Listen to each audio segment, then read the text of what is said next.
ابو بکر رضی اللہ عنہ خلیفہ بن گئے تو انہوں نے خالد بن ولید کو سپہ سالار بنا کر ایران کی طرف روانہ کیا۔ خالد بن ولید رضی اللہ عنہ کی ایرانیوں سے 15 کے قریب لڑائیاں ہوئیں، ان سب میں اللہ نے انہیں فتح عطا کی۔ اس کے بعد روم کی باری آئی، روم کی طرف 4 لشکر روانہ کیے۔ ان کے سپہ سالار ابو عبیدہ بن جراح، یزید بن ابی سفیان، شرحبیل بن حسنہ اور عمر بن عاص مقرر فرمائے۔ ان چاروں لشکروں میں 27,000 کے قریب مجاہدین تھے۔ یہ چاروں مختلف راستوں سے شام پر حملہ آور ہوئے۔ ساتھ ہی ابو بکر نے خالد بن ولید کو حکم بھیجا کہ وہ بھی ان لشکروں کی مدد کے لیے پہنچیں۔ خالد بن ولید شام کے اسلامی لشکر سے آ ملے اور کمان اپنے ہاتھ میں لے لی۔ ادھر رومیوں کا بڑا لشکر اجنادین کے مقام پر جمع ہوا۔ خالد بن ولید نے ان کا رخ کیا اور انہیں بہت بڑی شکست دی۔ اجنادین سے شکست کھا کر رومی یرموک میں جمع ہوئے۔ یہاں بھی زبردست جنگ ہوئی۔ یہ لڑائیاں ابھی جاری تھیں کہ سیدنا ابو بکر رضی اللہ عنہ بیمار ہو گئے۔ پہلے انہیں تیز بخار ہوا، سخت کمزوری کی وجہ سے مسجد میں نہ آ سکے۔ سیدنا عمر رضی اللہ عنہ کو نمازیں پڑھانے کا حکم دیا۔ جب حالت اور بگڑی تو وصیت فرمائی، میرے بعد خلیفہ عمر ہوں گے۔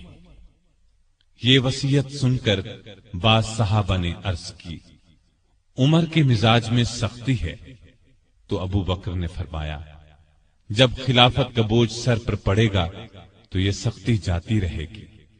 وہ امت کے بہترین آدمی ہیں۔ بیماری کے دنوں میں ایک دن پوچھا، خلیفہ بننے سے اب تک بیت المال سے مجھے کتنا وظیفہ ملا ہے؟ حساب کیا گیا تو 8,000 کے قریب درہم بنے۔ آپ نے فرمایا، میری فلاں زمین بیچ کر یہ رقم بیت المال میں جمع کی جائے۔ پھر آپ نے فرمایا، جب سے میں خلیفہ ہوا ہوں میری جائیداد کتنی بڑھی ہے؟ لوگوں نے کہا کہ ایک حبشی غلام ہے جو بچوں کو کھلاتا ہے، مسلمانوں کی تلواروں کو صاف کرتا ہے اور چمکاتا ہے، ایک اونٹنی ہے جس پر پانی لاتا ہے، اور ایک معمولی سی پرانی چادر ہے۔ یہ سن کر فرمایا، میرے مرنے کے بعد یہ سب چیزیں نئے خلیفہ عمر کے پاس پہنچا دی جائیں۔ ایک وصیت یہ کی کہ میری قبر رسول اللہ صلی اللہ علیہ وسلم کی قبر کے پاس بنائی جائے۔ اپنے کفن کے بارے میں فرمایا، جو کپڑے میرے بدن پر ہیں انہی میں کفن دیا جائے۔ اس پر عائشہ رضی اللہ عنہا نے فرمایا، ہم آپ کے لیے نیا کفن کیوں نہ خریدیں؟ جواب میں فرمایا، مردوں سے زیادہ نئے کپڑوں کی ضرورت زندوں کو ہے۔ یہ بھی فرمایا، نبی صلی اللہ علیہ وسلم کی وفات پیر کو ہوئی تھی، آج پیر ہے، مجھے امید ہے کہ میری موت بھی آج ہی ہوگی۔ چنانچہ 22 جمادی الاخر ہجرت کے 13ویں سال پیر کے دن ابو بکر رضی اللہ عنہ اس دنیا سے رحلت کر گئے۔ کفن دفن ان کی وصیت کے مطابق ہوا۔ وفات کے وقت عمر 63 سال تھی۔ خلافت کی مدت 2 سال 3 ماہ 11 دن ہے۔ خلیفہ بننے سے پہلے کپڑے کی تجارت کرتے تھے۔ جس روز خلیفہ بنائے گئے اس سے اگلے روز کپڑے کے تھان کندھے پر رکھ کر بازار کی طرف نکلے۔ عمر نے دیکھا تو عرض کی، اگر آپ تجارت کرتے رہے تو مسلمانوں کے کام کون سر انجام دے گا؟ اس طرح مسلمانوں کے مشورے سے آپ کا وظیفہ مقرر ہوا۔ یہ اتنا تھا جتنا ایک عام آدمی کا خرچ ہوتا ہے۔ وفات کے وقت یہ بھی اپنی زمین فروخت کر کے بیت المال میں جمع کرانے کی وصیت کر دی۔ اس وصیت کے مطابق جب یہ رقم بیت المال میں جمع کرانے کے لیے سیدنا عمر فاروق کی خدمت میں لائی گئی تو عمر رو پڑے۔ آپ کی شکل نورانی، قد درمیانہ، جسم دبلا پتلا، رنگ گورا تھا۔ لباس بہت سادہ پہنتے، عبادت کا بہت شوق تھا۔ دن کو روزہ رکھتے، رات کو قیام کرتے، تلاوت کے وقت اتنا روتے کہ داڑھی تر ہو جاتی۔ قرآن اور حدیث کے بہت بڑے عالم تھے۔ آپ سے مروی 42 احادیث ہیں۔ لکھنا پڑھنا بھی جانتے تھے۔ مختلف اوقات میں 5 شادیاں کی، 3 بیٹے اور 3 بیٹیاں تھیں۔ ان کے نام یہ ہیں: عبداللہ، عبد الرحمن، محمد، اسما، عائشہ، اور ام کلثوم رضی اللہ عنہم گھر والوں سے بہت محبت کرتے تھے، لیکن سب سے زیادہ نبی کریم صلی اللہ علیہ وسلم سے محبت کرتے تھے۔ اس محبت کا الفاظ میں بیان ناممکن ہے۔ ہر وقت اپنی جان نبی کریم صلی اللہ علیہ وسلم پر قربان کرنے کے لیے تیار رہتے تھے۔ آپ صلی اللہ علیہ وسلم بھی ہر وقت انہیں اپنے ساتھ رکھتے، کوئی بات ان سے چھپا کر نہیں رکھتے تھے۔ آپ صلی اللہ علیہ وسلم کی خدمت میں صحابہ جڑ کر بیٹھتے تھے، لیکن ابو بکر کے لیے جگہ چھوڑ دی جاتی تھی۔ جب وہ اپنی جگہ پر آ کر بیٹھتے تو آپ ان کی طرف رخ کر لیتے تھے۔ آپ صلی اللہ علیہ وسلم فرمایا کرتے تھے، ابو بکر تمام لوگوں میں مجھے سب سے زیادہ پیارے ہیں۔ آپ صلی اللہ علیہ وسلم نے کئی بار انہیں جنت کی بشارت دی۔ ایک مرتبہ فرمایا، ابو بکر حوض کوثر پر میرے ساتھ ہوں گے۔ ایک مرتبہ نبی کریم صلی اللہ علیہ وسلم نے 10 صحابہ کے نام لے کر فرمایا کہ یہ جنتی ہیں۔ ان میں پہلا نام ابو بکر صدیق کا لیا۔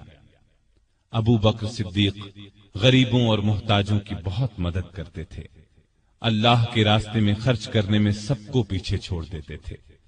اللہ کا خوف اس قدر تھا کہ حساب کے دن کا خیال آنے پر کانپ جاتے تھے۔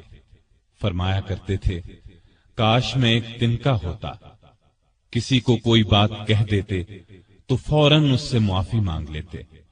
لوگوں کو سلام کرنے میں پہل کرتے تھے۔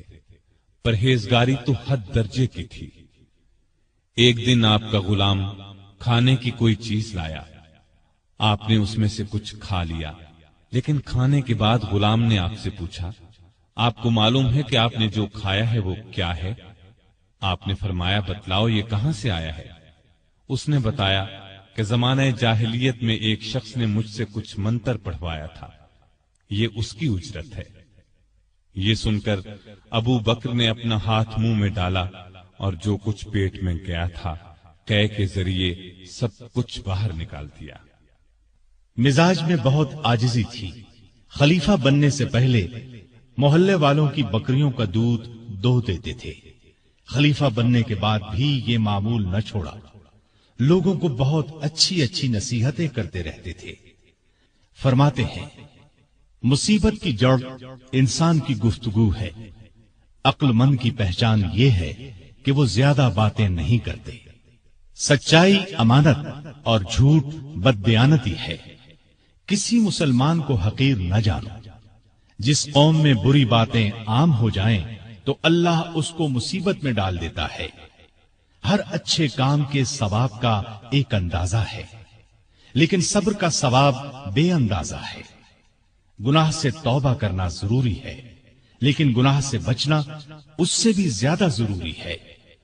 اس دن پر رو جو تیری عمر سے گزر گیا اور تو نے اس میں کوئی نیکی نہیں کی۔ اللہ تعالیٰ اس وقت تک نفلی عبادت قبول نہیں کرتا جب تک کہ تم فرض ادا نہ کرو۔ جو قوم جہاد کو چھوڑ دیتی ہے اللہ اس کو ذلیل کر دیتا ہے۔ مظلوم کی بد دعا سے بچو، کیونکہ اللہ اس کو فوراً سن لیتا ہے۔ علم بغیر عمل کے بیکار ہے۔ بروں کے پاس بیٹھنے سے اکیلے بیٹھ رہنا بہت اچھا ہے۔ دوائیں کھا کھا کر صحت مند نہیں بنا جا سکتا۔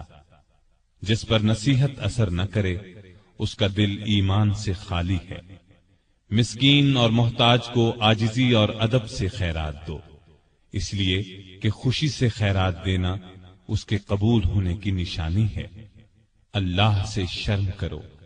ہر کام کرتے وقت یاد رکھو اللہ تمہیں دیکھ رہا ہے۔ بڑائی پرہیزگاری میں ہے اور عزت عاجزی میں۔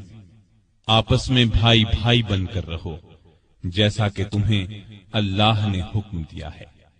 ایک دوسرے سے تعلق مت توڑو، کسی سے حسد نہ کرو اور نہ کسی کے خلاف دل میں کینہ رکھو۔